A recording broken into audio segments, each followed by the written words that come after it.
Hey everyone, welcome to episode 4 of Rare Matters Podcast, where we talk about rare matters because rare matters. I'm your host, Mikey Stone. It's so great to be back with everyone this week.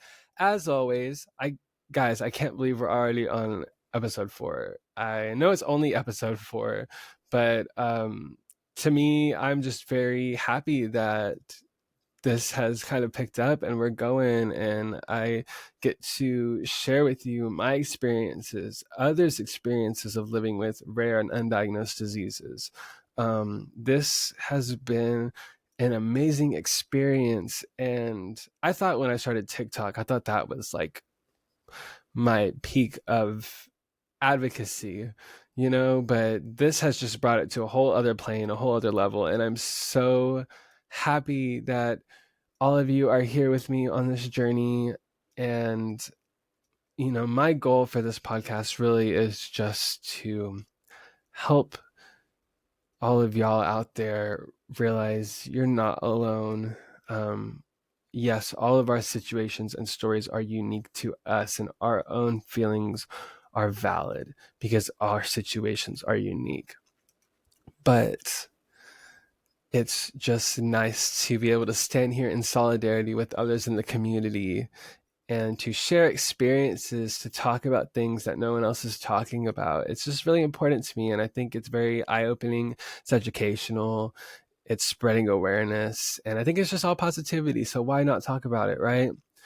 It's so great to be back. I am just loving this, and I just wanted to say that and get that out of the way because I truly cannot express in words how thankful I am for everybody's support. I hope you guys are liking the podcast, and I hope you guys keep listening, because I do not plan on stopping.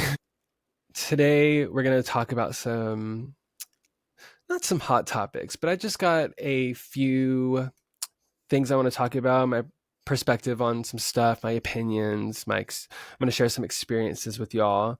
I also want to say, for those of you that are watching on YouTube, if you see the camera glitch a little bit, I have no idea what's happening. I don't know what's going on. I'm not a camera person. I'm more of an audio person because I went to school for audio engineering, not camera stuff.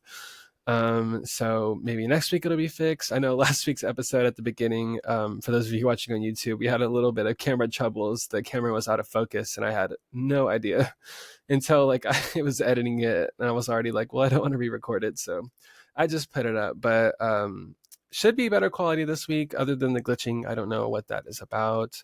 I am going to get a new camera soon, so hopefully that helps. Before we get started and everything this week, I just want to say, if you haven't checked out last week's episode, which was episode 3, please go check it out. It is such a great episode.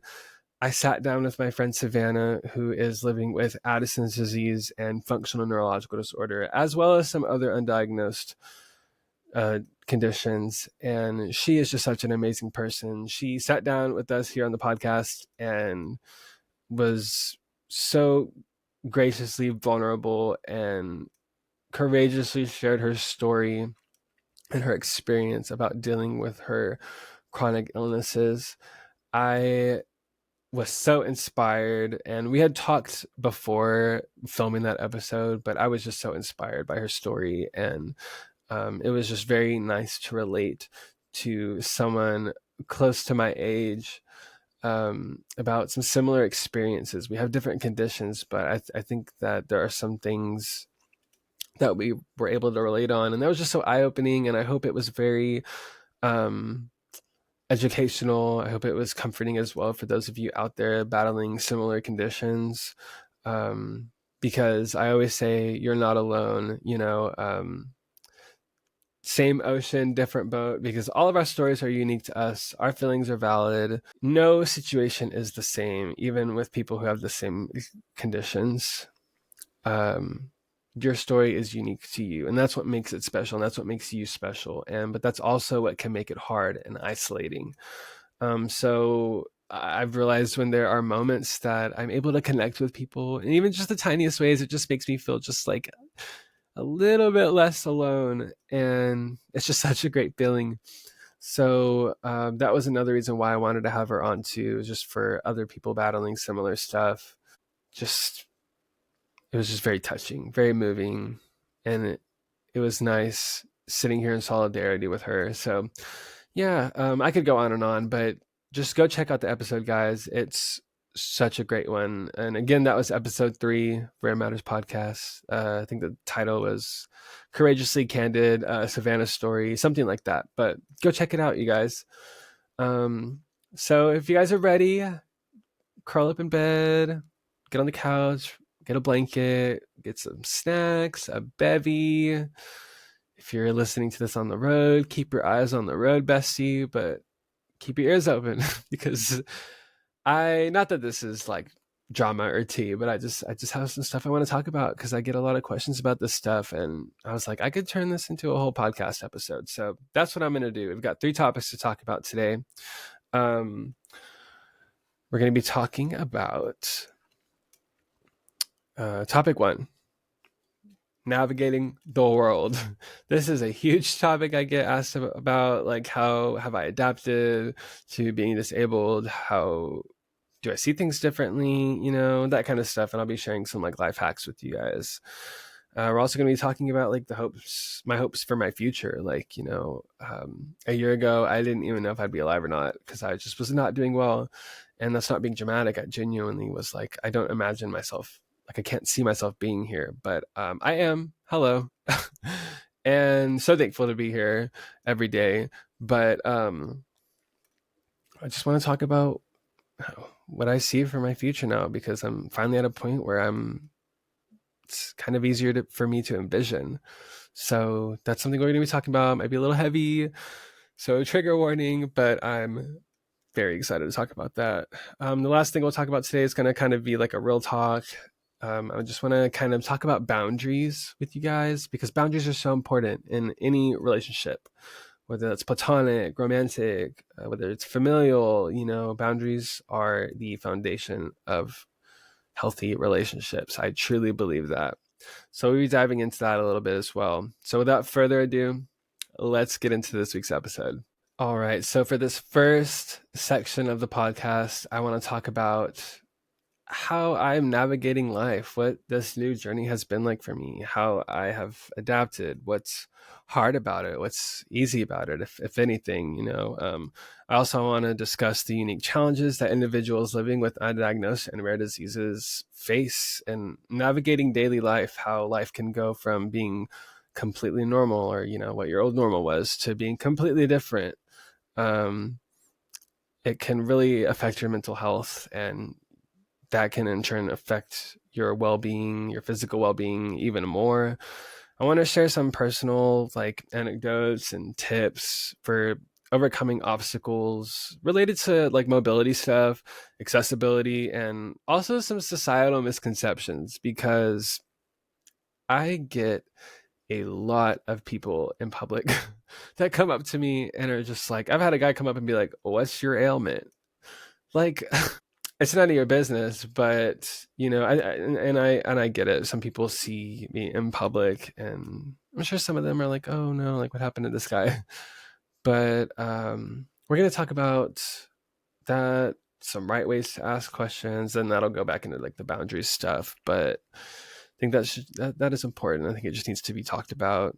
I'm also going to highlight some of my stories that I feel like were like little triumphs, and kind of like the face of adversity with what I've been facing. So yeah, so let's get into that. Navigating the world now is a whole lot different than how I used to navigate the world a year and a half ago. You know, I went from being able to go anywhere at any time, get in my car, drive anywhere I wanted to go, about like a year and a half ago, before things started really going downhill for me. I was living in Colorado, and oh man, you guys, I miss Colorado so much. It was such a beautiful state. I love it so much. I would totally move back if it wasn't for the altitude. It just gets me, like, and I think just because my health has gotten worse, now I am severely affected by the altitude. I don't know why. Because I lived there for like a year, and it only took me about a month to get used to it. But yeah, it was just so. I used to be running around all over the place, hiking, going on little day drives, day trips. I used to go out. I used to go to the club. I used to go to the bar. I was a partier, you guys. I was in the music industry too, so lots of self promoting and networking. So I was always at those kinds of scenes and places because that's where shows are, and that's where execs hang out, and that's just what you did. So that was a huge part of my life for a long time. I am now sober. I've been sober for, I want to say, I guess it's been a little over a year. I stopped drinking alcohol right after, or right before my intussusception that weekend. And that was the last time I had drank alcohol because I've been too scared to drink it again on the off chance that I get intussusception from it. I don't know. It's kind of an irrational fear of mine, but just something I think about. Um, I was working. I had a really great job at a taco shop. Shout out Torchy's Tacos. Miss ya. I also don't have a Torchy's here where I live, so I'm not able to experience the food. It's been a long time. But there was a point when I was working there that I ate tacos every day for like 6 months, and I wasn't mad about it. I kind of miss it. Uh, I I just miss working. I miss being around people like that. I feel like I've become such a recluse just because of my disability. It's hard to get outside. It's hard to not even just find the motivation. It's just physically hard to go outside. I've got to take my walker. Got to make sure where I want to go is ADA compliant, accessible, whatever. Especially if I go somewhere alone, which really never happens. I've only had to like Uber to like physical therapy or a doctor's appointment like twice or maybe three times since, because my parents usually drive me now because I'm unable to drive. All of these things have been such big changes for me, not being able to drive. I went from being able to go anywhere at any hour. I used to love cruising in my car at 2 a.m, just blasting music when no one else was up. It was just me and the moon. I miss that so much. And I feel like a huge part of my independency has been ripped away from me because I can't do that. I have to rely on other people for transportation. I have to rely on other people and their schedules to take me places. I have to plan stuff around their life. And that's kind of been a hard thing that I've had to adjust to. So I'm still struggling with that. I'm still struggling with how to accept that. I've gotten better. It's, I kind of just try not to think about it sometimes, but it really does bother me. I hate it, honestly. But I don't think I'll ever be able to drive again. I really don't. And honestly, guys, it wasn't until I wasn't able to drive anymore that I realized how much of a passenger princess I am. And I do backseat drive a lot now, but it's also like I can't even drive, so why am I even talking? Like, so not being able to drive, that was a huge loss of independence for me. And something I still struggle with. I think not being able to work. I'm finally at a point though, besties, where I feel like I could go out and get a job. I know that I do a lot of social media stuff. You guys see me on TikTok. I got the podcast and all that stuff, but besties, I got to make a living. I am only 24 years old and I'm not working. I've not been able to work in a while because of my disabilities, my neurological problems. I have a lot of memory, thinking capability problems that seem to be getting worse. I have a balance issues, so it's just kind of hard to be in the world and do all this stuff when everything is so physically demanding, and then there's sit down jobs and stuff like that, but then that's more brain work and I struggle with that. And so I'm hoping I can find an employer that can work with me. I know that this is something that a lot of disabled individuals have to face eventually, is like, well, I think I'm ready to go back to work, but like, how do I take the first steps? And like, how can I tell them like, oh, I think I'd be good for this job, but there's just like some things like, and all you can do is try. All I can do is try. All I can do is apply. Talk to the hiring manager, whatever, see what happens. And that's it. So, I we'll figure it out. But that's just been something I've been struggling with this whole time because I miss working. I miss being around people all day, every day, helping people. And I've always been like in serving or like customer service. So that's where I've always seen my strong suits is helping people. You know, going back to like loss of independence, I think that that's the biggest thing that I struggle with. I rely on a walker to get around now. I use my cane for like places that aren't big enough for me and my walker, if that makes sense, which I don't like using my cane because one, it makes me walk a little weirder. I walk better with my cane and I walk more correct with my cane, or my walker, sorry, not my cane. I walk better with my walker. But yeah, my cane is just like, I hate it. I love my walker though. Shout out to Ophelia. That's what we named her. And she's, yeah, I really love how I personified my walker.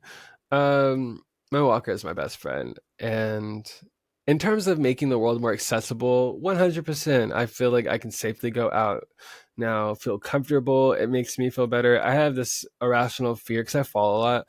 I have this irrational fear of falling in public and just like the embarrassment that comes with that. And then the people like, like, oh, like I just hate seeming like a burden. And even though I know I'm not, we know that, besties. I've come to this realization, but it's just something that goes through your mind. You know what I mean? Especially when you have to rely on people to take care of you, take you places, help you with lifting heavy stuff like groceries, all this stuff. It's hard to think about. And you don't think about it until you're there and you're like, oh, wow. Like, should I have prepared myself? But it's like, no, because like, how would you have known that this was coming? You don't. I had no idea that this is where I would be. Like 2 years ago, I had no idea I would be here right now doing any of this stuff, experiencing any of this. So you really don't know. You really have no idea until it happens to you. And that's just another reason to live life every day to the fullest. I think there are a lot of challenges with having undiagnosed and rare diseases. Navigating the world is a big one, so I wanted to talk about it.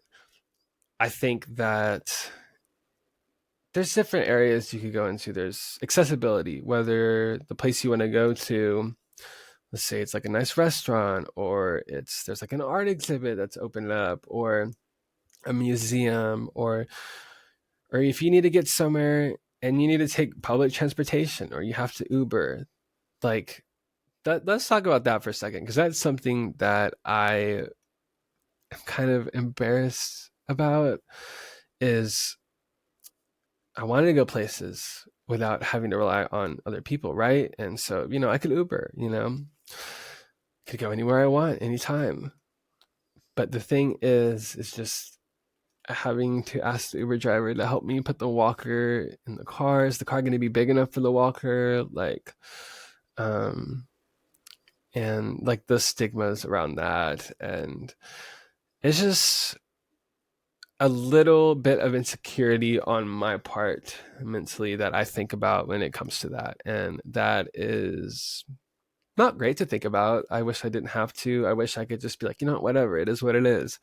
But that's not the reality of it. I don't think like that. I do tend to worry about these things sometimes.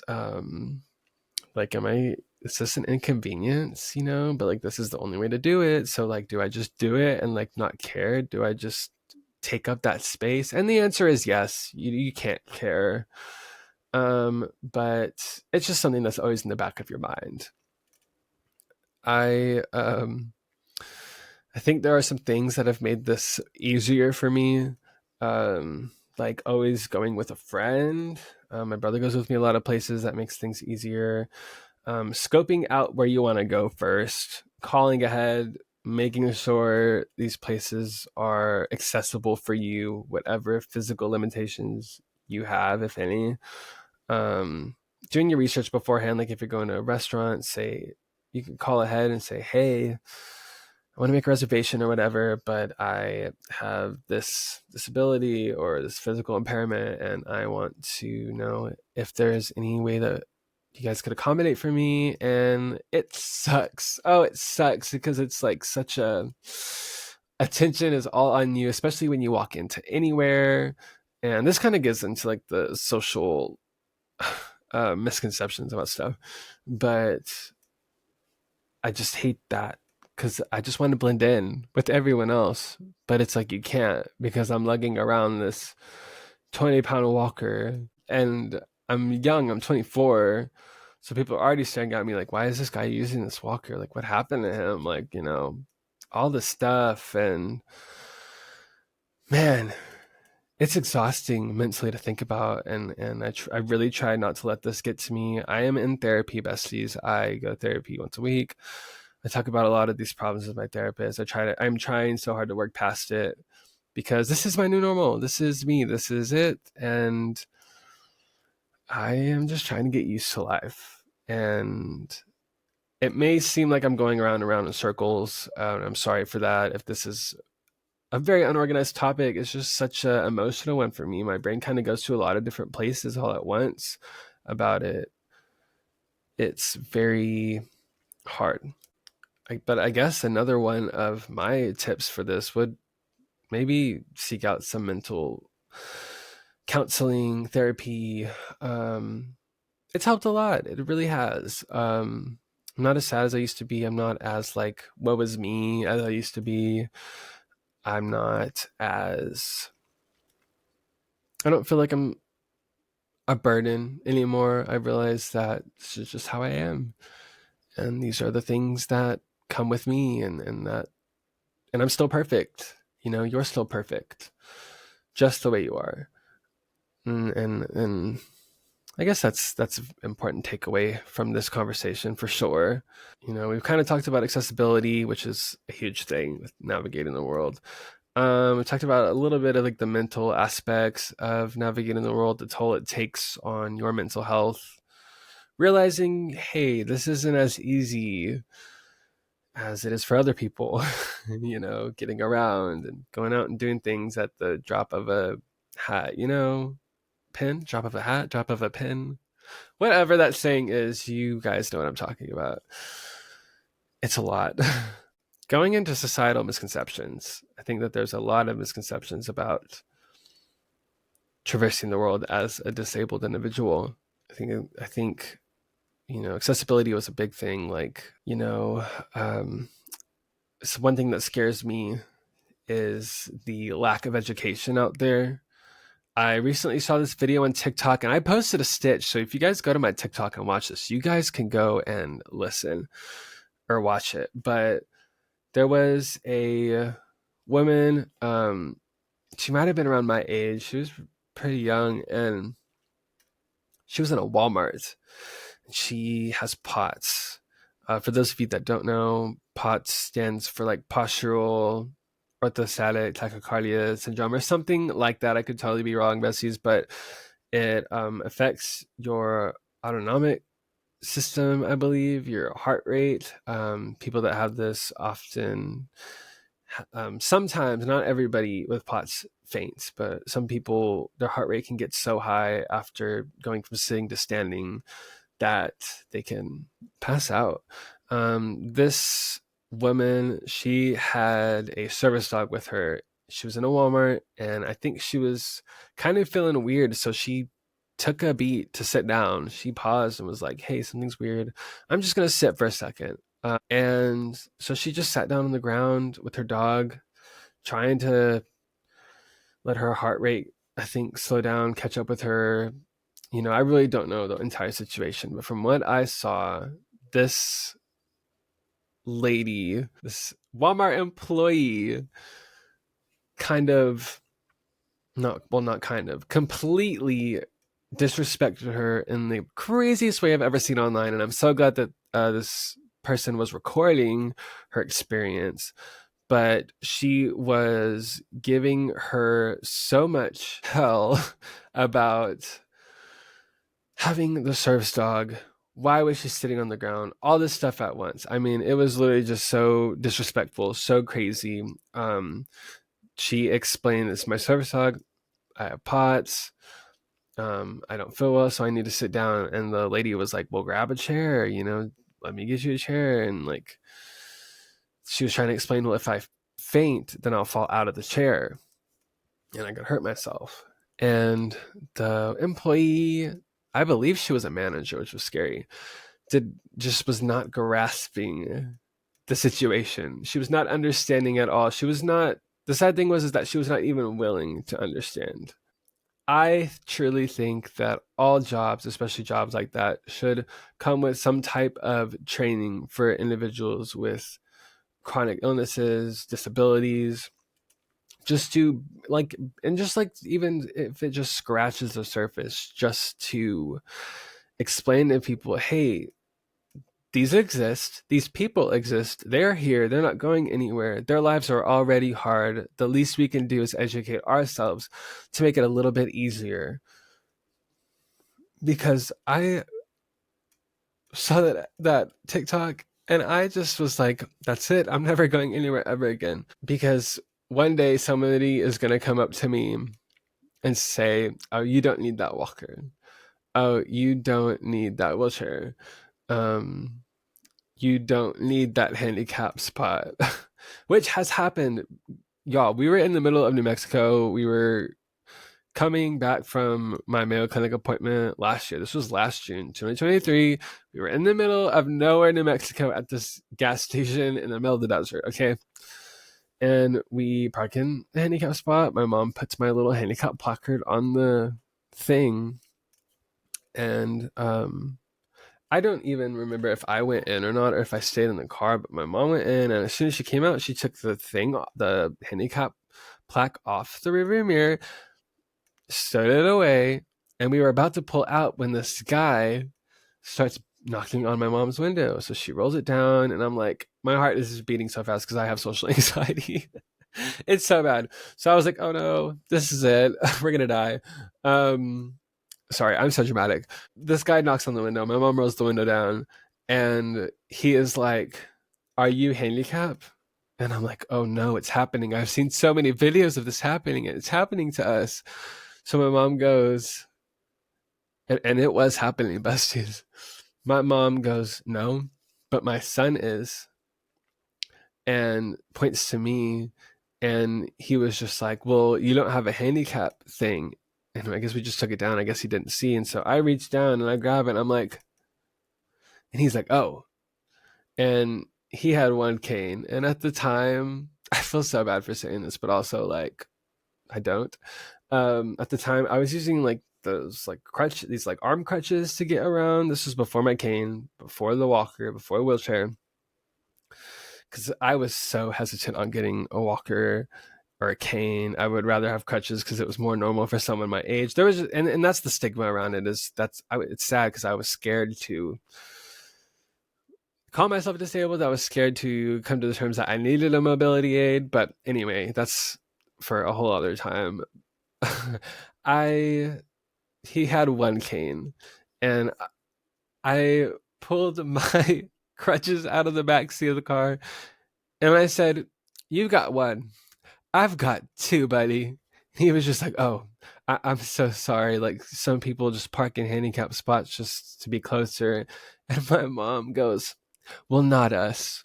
And just rolled the window up on him. I was like, oh, my heart rate was so high. Like, I was like not even mad. I was just scared because I just hate confrontation. And oh, that was just kind of traumatic for me. And it's really not even that big of a deal, besties. I am dramatic, but I don't know why that just it stays with me. That stayed with me. It has sat with me, and I just do not want that to happen again. So I think going out in public is a lot. I kind of even forgot what I was talking about. That story just kind of took over. Oh yeah, the education, lack of education. So yeah, besties.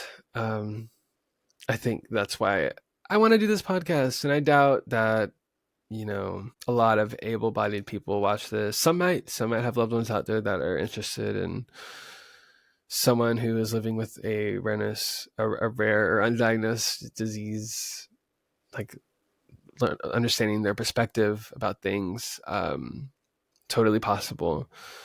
But on the off chance that it does come across someone, or like my little clips of these on TikTok or YouTube, Facebook, whatever, I hope it educates somebody, and I hope that maybe it makes them go, maybe I should think about this differently, or these people differently.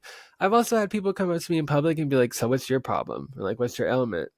I was talking to my therapist about this, and she was like, honestly, just tell them you're dying. I was like, oh, okay. Yeah.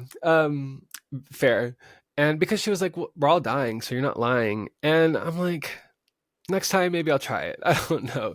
Because it's none of your business. And it may look interesting. You may really genuinely be curious. But at the end of the day, it's none of your business. Because I don't mind talking about my disabilities or my medical problems on social media, on TikTok, because I have specific accounts for raising awareness and for talking about my situation, my updates, all that stuff.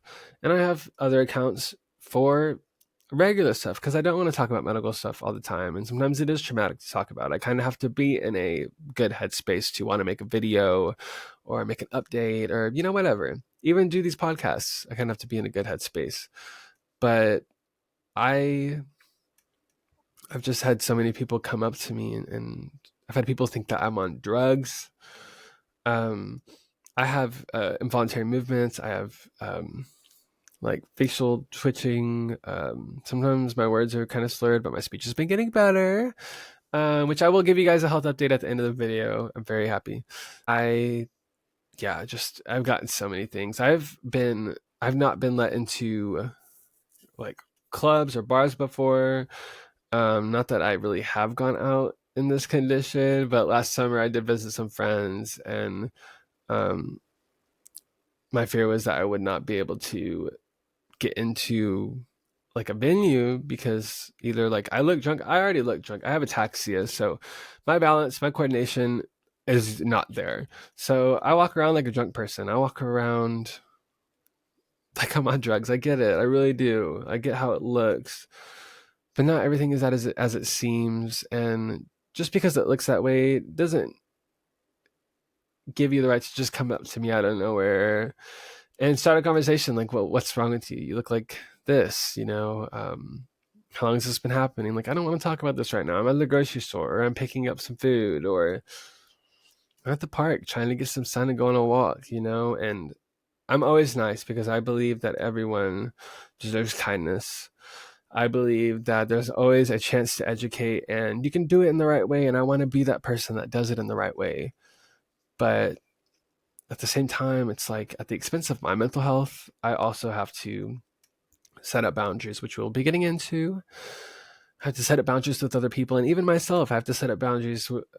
Like, what am I comfortable talking about? Like, am I okay with just being like, you know what, like, I appreciate your concern or whatever, but I don't want to talk about this right now. Have a great day though, like, because I don't want to relive my trauma all day every day. And that's another huge reason why I don't venture out of the house a lot, because it's just a lot. Needless to say, guys, navigating the world now is entirely different than how I used to be. I used to have no problems. Used to be out there running wild. I was young and free. I still am, but I just have some limitations now, and it's just taken a lot of getting used to. I hope that kind of shed some light on that. Sorry if that was like all over the place. I really was trying to get my thoughts together and was just having a lot of like thoughts at once. And yeah, but I could keep going on and on about that. But for time's sake, we're going to move on to the next topic, which is my hopes for my future. I get a lot of questions asking, Mikey, where do you see yourself in a year, 5 years, 10 years? And my answer is always, I have no idea, because I don't.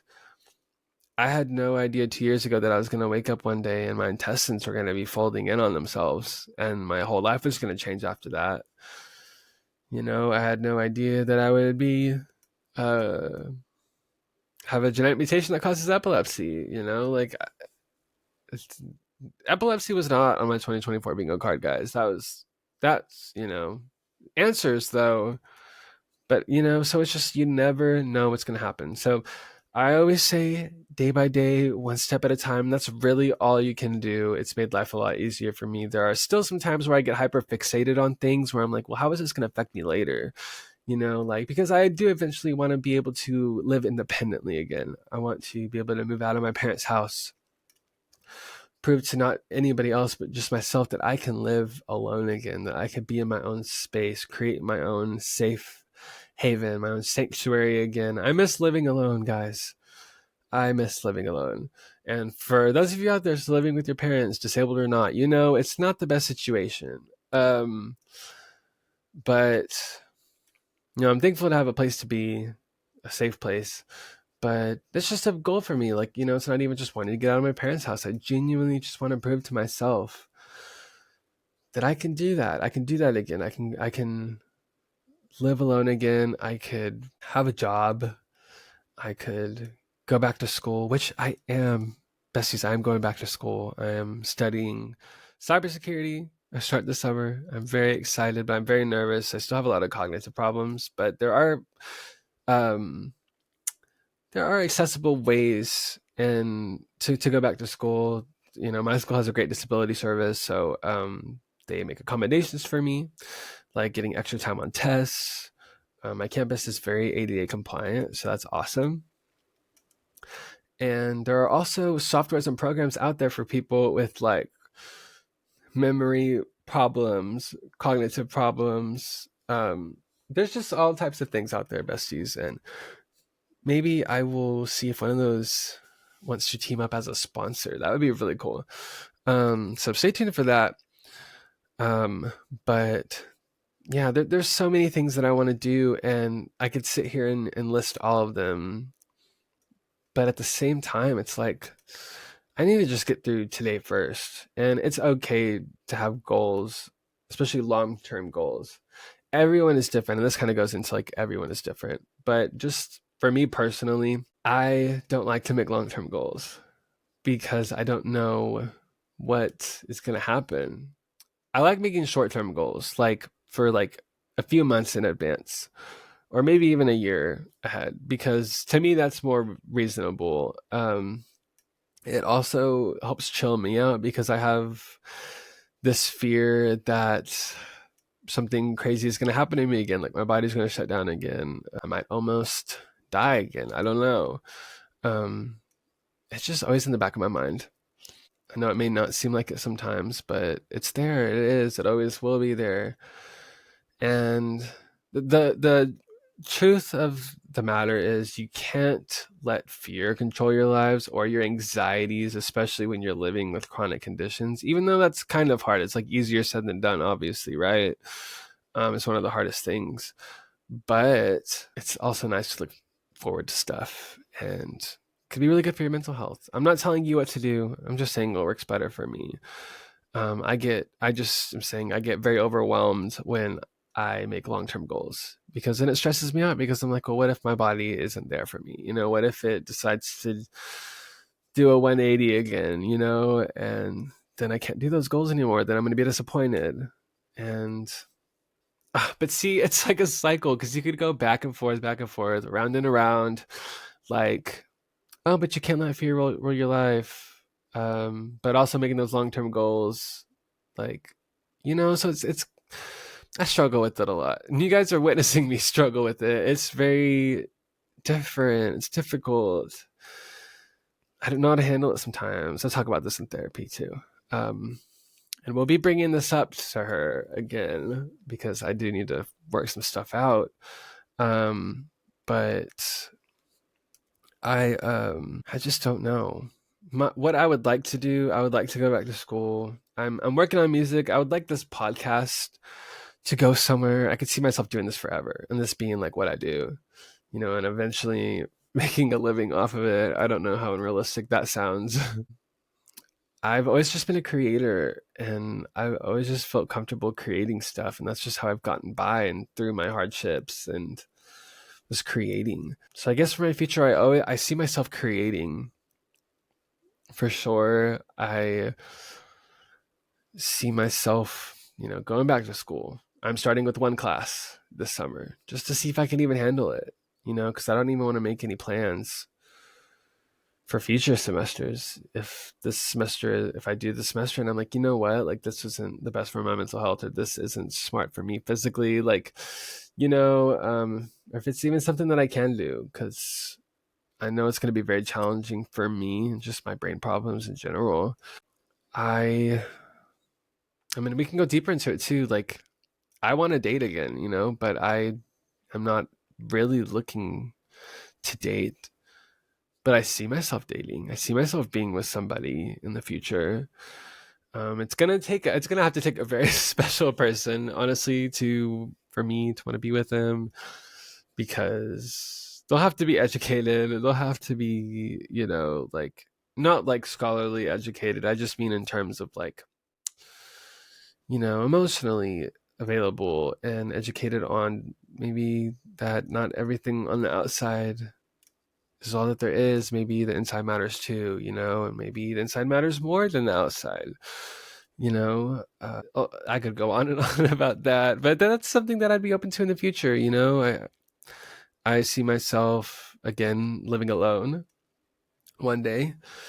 I see myself moving out of state for sure. I love Texas. Don't get me wrong. I'm a Texas boy, born and raised, and right here in West Texas in the desert. I grew up in the desert, still living in the desert. I did go to school in Austin though, and Austin's beautiful. I love the Texas Hill Country, but when I was living in Colorado, I got kind of a sense of wanderlust that just took over me. Just the mountains. I didn't realize I was a mountain person until I moved there. I would just sit and watch the mountains all day, every day, just looking at them, watch the clouds roll over them, watch the snow on top. Man, it was so beautiful. I could see myself in Oregon. I could see myself Pacific Northwest. I've also seen myself in New Mexico. Also because it's like similar desert, because I literally live so close to New Mexico, but it's also like there's actual mountains there. I mean, we have mountains in Texas, just not like that. So there's a lot of different scenarios that I want to explore. I want to travel. I want to do all this stuff, but again, guys, I just have to take it day by day, one step at a time, because I have to make sure I'm good today to be okay tomorrow. If I don't take care of myself today, I may not be 100% tomorrow. There's things that have to take place in order to get from point A to B to C to D, and so on and so on. And it's a process, and it takes time, especially for someone with disabilities and medical problems, because, I hate to say it, and I hate even thinking that like my disability is my personality, because I talk about it so much and raising awareness. But at the same time, when it's something you live with every day, the second you wake up, your symptoms immediately remind you, like, oh yeah, another day, another dollar. Let's do this again, kind of thing. It's so exhausting, but sometimes I don't want to think about that stuff. Sometimes I want to just be me. I do always see myself doing advocacy work though in some way. I thought about public speaking. Someone told me I should be a public speaker, and my social anxiety, I don't know about that. But maybe that would help me get over my social anxiety. I don't know. Maybe I start small and then work my way up. I don't know. There's just so much stuff that I want to do for my future. There really is, but it's just hard to plan. It's hard to envision it sometimes, And I know a lot of you out there with disabilities and undiagnosed diseases, chronic illnesses, genetic disorders. I mean, list goes on and on. I know you feel the same way. Most of you out there anyway. And, me being so young, I have an interesting perspective on it, I guess. I'm 24, about to be 25 in a month. I'm not a baby, but I still feel like one sometimes. I still feel like I'm just 18. I don't feel like I'm 5 years away from being 30. I feel like I've lived, but I feel like I haven't. There's so much stuff that I've missed out on the last 2 years. It's been very isolating. last 2 years, but I think it's also made me stronger as a person. I've had a lot of time to sit with myself, think about a lot of heavy shit, and all not good things, not fun stuff to think about, but it was important stuff to think about. I've gained a lot of insight. I've learned a lot about me and how I want to navigate life now. So yeah, there's I want to, while we're on this topic, because it's getting kind of deep, I want to discuss the importance of maintaining hope and resilience while living with so much uncertainty. Hope and faith has been a huge part of my journey, my mental health, stability. I'm not religious at all. That could be a whole other episode too. I don't even want to get into what I believe. I just believe that what you put out comes back, and manifestation is real. I've seen it. And totally okay if we have different perspectives on our beliefs, besties. That's not what we're here for. But yeah, I've had to find hope and faith in other ways. I have to trust that whatever is out there constructing this whole thing, I have to trust that this happened for a reason, and I'm doing what I'm doing now for a reason, and so on and so on. And it's just difficult to talk about and accept sometimes, but hope is so important. It is important in staying strong, in your resilience, in your strength physically and mentally. Nobody knows what tomorrow can bring, but you cannot let your fears and anxieties run your life. I think there's a realistic and logistical way on how to accept your limitations, your fears and anxieties, and your goals, how to mesh those all together and work off of each other. I think that that's kind of a deeper construct than I'm willing to go into right now. But hope, it's so important. It's beautiful. It's that warm feeling you get inside of you when you know you're doing the right thing, when you know you're on the right path. Hope, I don't know, it's just a beautiful thing to me, and it's just a crazy thing. It's something you can't see, you can't feel, you can't touch it, but when you have it, whole perspective can change, and that is amazing. And sorry if I get emotional. Oh my gosh, it's just in when you're faced with uncertainty and you don't know what's going to happen to you, it's hard. It's eye-opening. I don't even really know what to say about it, honestly. I'm kind of speechless because it's just such a big feeling of fear, emptiness, loneliness. You see all your friends living life and crushing their goals and dreams, and you are rooting them on, because that's what we do, besties. We support our friends, we support our loved ones who are there for us and who have always been there for us, no matter what. But it is hard, and it's not a jealousy thing. It's not an envy thing at all. It's just like, well, maybe I could be out there killing my dreams too, crushing my goals. And the reality is, you just have different goals now, and you have different dreams, and things change, and adapting is hard. But once that adaptation happens, you'll see it, and you'll realize what it was all for, what it was worth. I'm finally at a place where I'm realizing, okay, this was all worth something. All this pain, this emotional, stress, these fears, these thoughts, this loneliness, it's all for something. It's worth something, and it shapes you into who you are and who you're gonna be.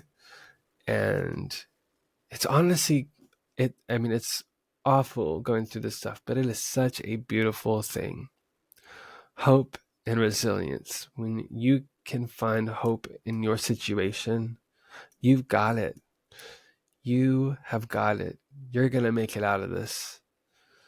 You're going to do the thing and you're going to fight, you know? It's amazing and it's beautiful, and I could go on and on about this, but I'm getting kind of emotional, honestly, along with my own dreams and aspirations. And I know a lot of you out there can relate to having to put a pause on your goals, your career, your life, love life, friendships, traveling, all this stuff, whatever you want to do. I feel like talking about these hard things really fosters a sense of community and mutual support. And that's why I want to talk about this hard stuff.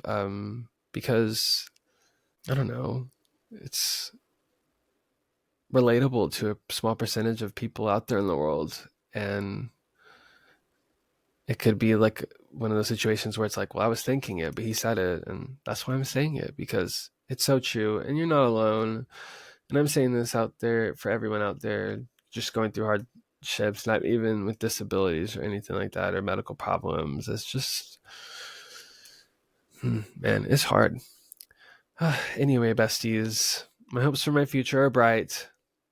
They are big, they are grand, but we take it one day at a time over here, one step at a time. We have hope, we have faith, we are strong, we are worthy, we are bright.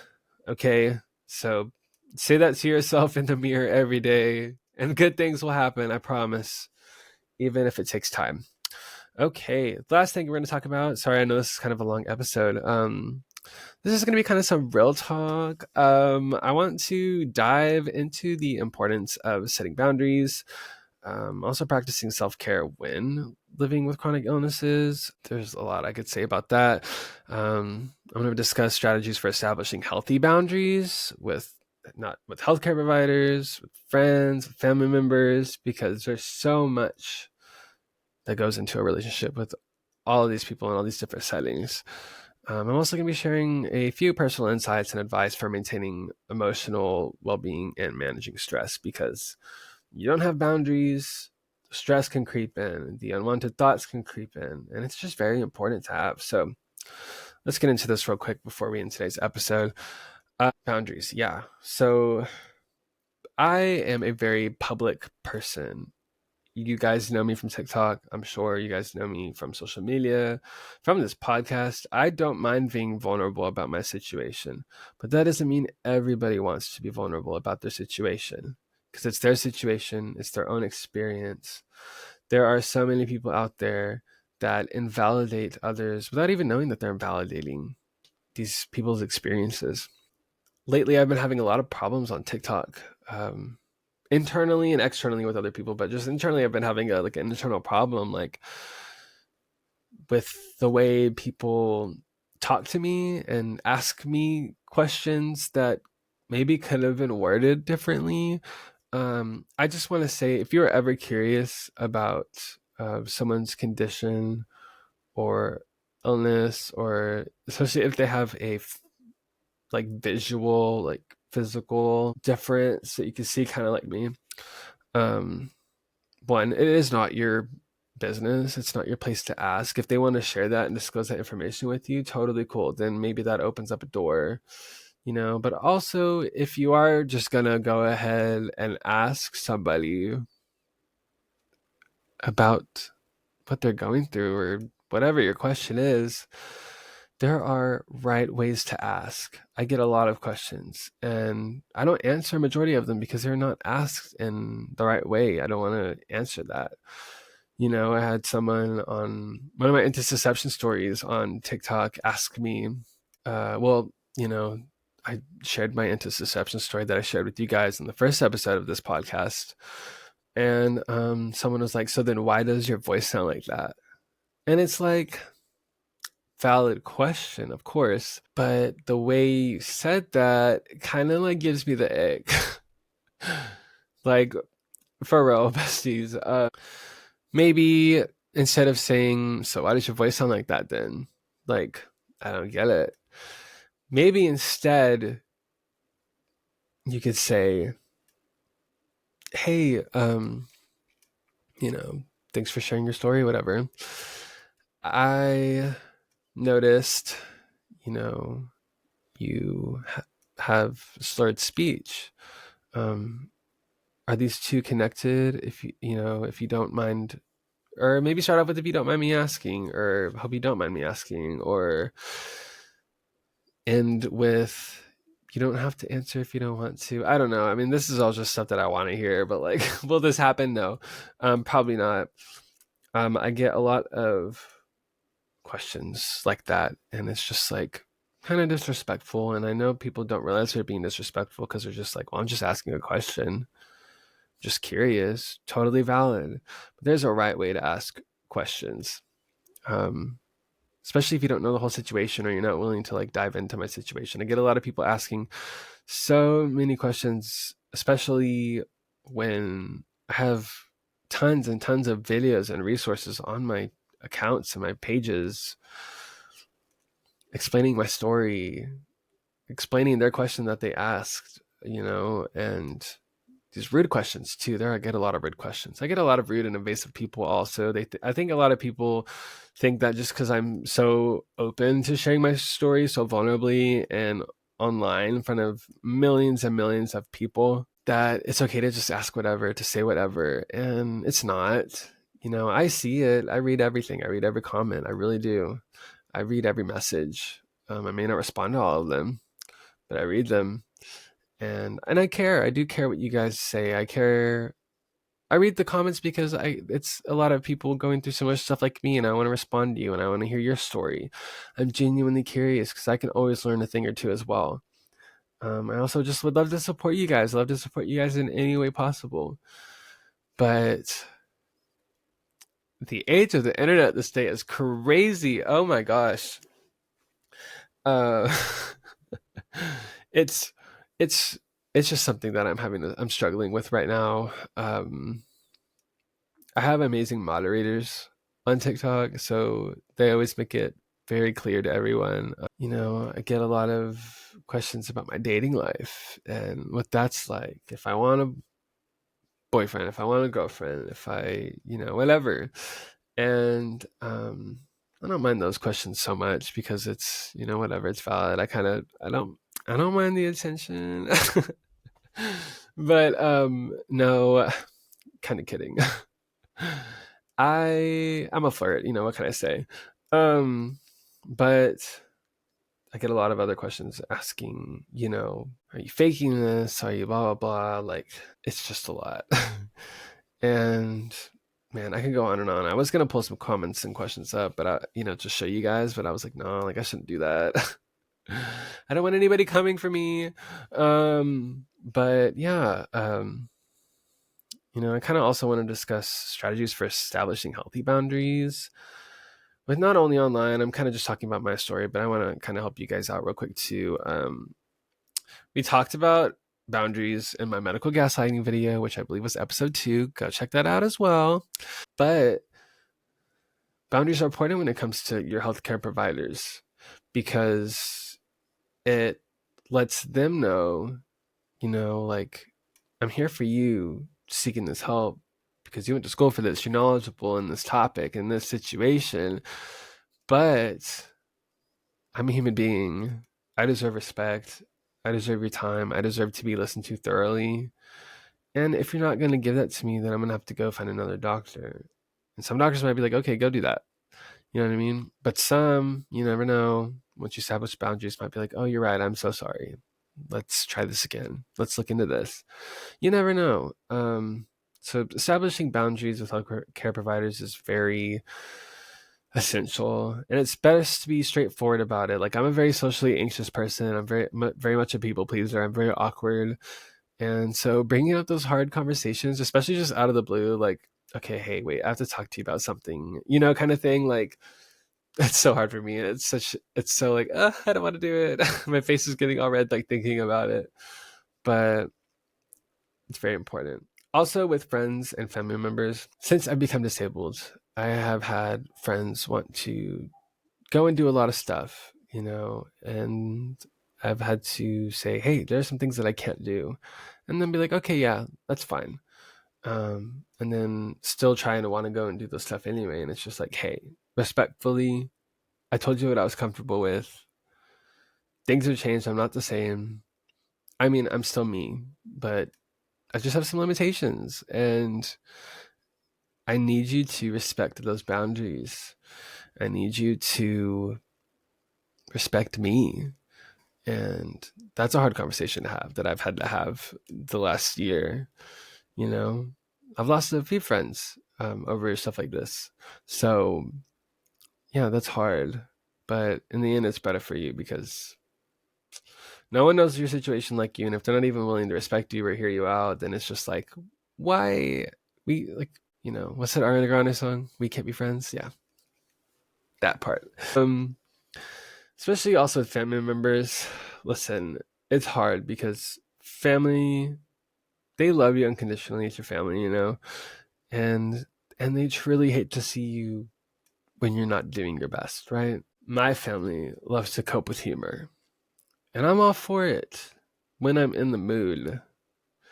So, I had they still kind of do this. I love my family. I love my parents. But, when I developed my spasticity, not developed, my spasticity got like a lot worse, right? And my balance got weird. It's hard for my legs shake. So my dad started calling me shaky legs. Did not love that. Still don't love that. But they're all just like, hey, you gotta laugh about it, you're gonna cry, right? And for a while I was like, yeah, I guess that's right, So I started to laugh about it, I started to joke about it. And I still do, like with my friends and stuff, and sometimes with my family when I'm feeling like I'm in the mood. But there's nothing funny about my situation. The shakiness of my legs, it's not funny. It's my besties. I'm not coming for anyone in my family. I love my family so much. We are tight. But it's just stuff like that, and they're not doing it in a mean way. They're not trying to be mean. They're just trying to like brighten the situation. You know what I mean? So, but sometimes it bothers me. So I've had to say, hey, sometimes this makes me feel not okay. Can we please not do this? Or, and I'm very wishy-washy about it too. I kind of go back and forth, but setting those boundaries is important. It lets your family know what you're okay with, what you're not okay with, what you're okay joking about, because I am the type of person that likes to make light out of a dark situation. I love dark humor. You guys know me. My friends know I love dark humor. But sometimes for me, it's just in the moment, and there's some dark humor that I'm not okay with. Like, there's some things like that I can't. It's painful for me. So I've had to have those painful conversations with family members, friends, healthcare providers. And it's all for the sake of making your life easier, easing your stress, your mental and emotional stress and feelings. It's your entire well-being. It's what it's for. It's not to make anybody uncomfortable, and it might. But once you do it, you're going to realize your life is a whole lot easier after you've done it. And I know easier said than done. I still struggle with it. I have to honestly hype myself up and think about wanting to do it probably weeks or months before I actually have the conversation with somebody. Because it's a lot, and I get it. And you might be worried about friendships ending, relationships ending, like turmoil with your family members. That's not what it's about. You have to take care of yourself, and you have to take care of your emotional well-being. That comes first. If up here ain't right, none of this is gonna be right. So it's a two-way street, baby. It is tough, but it is important. So yeah, it's those are some of my personal stories. I'm sure that everybody's different. But it has been an efficient way to manage my emotional well-being and managing stress. On the internet, it's different. That'll never change. There's always going to be trolls and people that come and go, especially for those of you out there that are thinking about sharing your personal stories and your journeys and are afraid of what other people are going to say, or the haters or the trolls. They're out there, okay?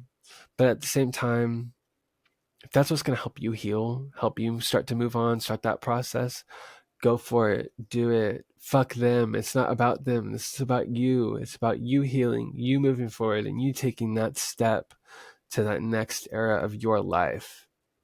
And that's where the true healing comes. When you stop worrying about everyone else around you. And this kind of ties into everything we talked about today, like accessibility, stigmas, your future. When you stop worrying about other people, how they're going to look at you, view you, you got to stop seeing yourself as a burden. Everything will just be so much easier, because when you truly don't give a fuck, you don't give a fuck. And it is the best feeling in the world. I'm not saying just completely quit caring about people's feelings, obviously. But at the same time, you have to do what you have to do. Life's hard enough. Why make it harder? Wow. Besties, we've gotten deep today. I could go on and on and on. I'm sorry if this was all over the place. I've just got some really big feelings that I need to let out. All I can really say is just continue to be kind to yourself, continue to be kind to others in the appropriate situations. Sometimes people don't deserve kindness, and that's difficult to come to terms with as well. But at the same time, it is what it is. Life's hard. Why make it harder? Enjoy it. Enjoy yourself as much as you can. I know it's hard. Trust me, I really, really, really do. But at least just try. So all you can do is try, one foot in front of the other, day by day, one step at a time. That's all you can do, besties. And hopefully over time you'll see the difference that it's made. I think about everyone out there that I've ever talked to or come across, and I just wish nothing but the best for everybody. And it breaks my heart seeing other people suffer because of other people and the lack of setting boundaries, and how a lot of the world is still inaccessible to a lot of people with disabilities. Feeling left behind, feeling like the world is passing you by and you're just like in it, like, where am I? What am I doing? That's a hard feeling too. But yeah, besties, I don't want to ramble on too much. This was kind of a long, what are we at? We are at, all right, we're at an hour. Okay, that was a good talk. Good talk, besties. But no, for real, I hope that everything today that we talked about was educational, insightful. I hope that you guys can take some of my advice and use it. I hope sharing my perspective was okay and educational and insightful. I just am not trying to make this all about me, but I just feel like when we stand in solidarity and share our own situations, it makes it easier to relate, like, because I love hearing about others' situations and perspectives and experiences, because it helps me grow as a person and helps me relate. And when I can relate other people's experiences to my experiences, sometimes I learn new things and how to handle things better. Like, maybe next time I should do this instead, or this time maybe I should try this first, whatever, you know what I'm trying to say. So yeah, I want to thank you guys for coming with me on this all over the place journey today. I want to thank you for all your support, all the love. I am mentally drained now because that was just a lot, and I got really deep, and I wasn't expecting to get that deep. I was like, okay, we're going to keep it cozy and upbeat today, but yeah, that didn't happen. But we're going to switch it up. I don't know if you guys are open. I'm always down to hear your guys' perspectives and your journeys and your experiences. My messages are always open. You guys can email the podcast at rarematterspodcast@gmail.com, sharing your stories. I'll share some of mine with you. I'll message you guys back. I'll email you back. Also, if there's anyone out there listening that would, I don't know, maybe one day like to come on the podcast and share your story, I'm so open for that. I'm totally open. I think that'd be so fun and awesome. I had such a great time having Savannah on as a guest. I would love to have more in the future. You guys can just email us at rarematterspodcast@gmail.com. You can message me on TikTok, Instagram. My Instagram is Rare Matters Podcast, at Rare Matters Podcast. My TikTok is Mikey's _ journey. And there's links to everything and all those on my descriptions. And yeah, I just appreciate you being here, and I care about you guys a lot. So I'm gonna end this episode where we're at. I hope everyone has an amazing week. I hope it's been great so far. I hope everyone is enjoying May. I can't believe it's May. I feel like it was literally just January. That's crazy. It literally was just New Year's. Like, that's literally insane to me. If you're watching on YouTube, don't forget to like and subscribe. It really helps me out more than you know. If you're listening on Apple Podcasts, Spotify, please follow the podcast. That also helps. Please favorite the episodes. You guys can leave us a rating if you want. I don't know why I keep saying us. It's literally just me. You guys can leave me a rating if you want. I do read those. We've had some really good ones, and I just love hearing your feedback. Also, if you guys have any just feedback about what you want to hear, if you want to hear less of stuff, if you want to hear more of stuff, I'm totally open to hearing that. Like I said, you can email me, reach out to me on any of my socials. I will listen, and I'm here for you, besties. This is therapeutic to me, but I am here for you. So thank you guys for listening. Can't believe episode 4 is already over. Wow. And next week is episode 5. So stay tuned. Don't go anywhere. And we'll have more Rare Matters podcast for you soon. Thank you for listening to Rare Matters podcast, where we talk about rare matters because rare matters. I'm your host, Mikey Stone, and I will see you guys next time.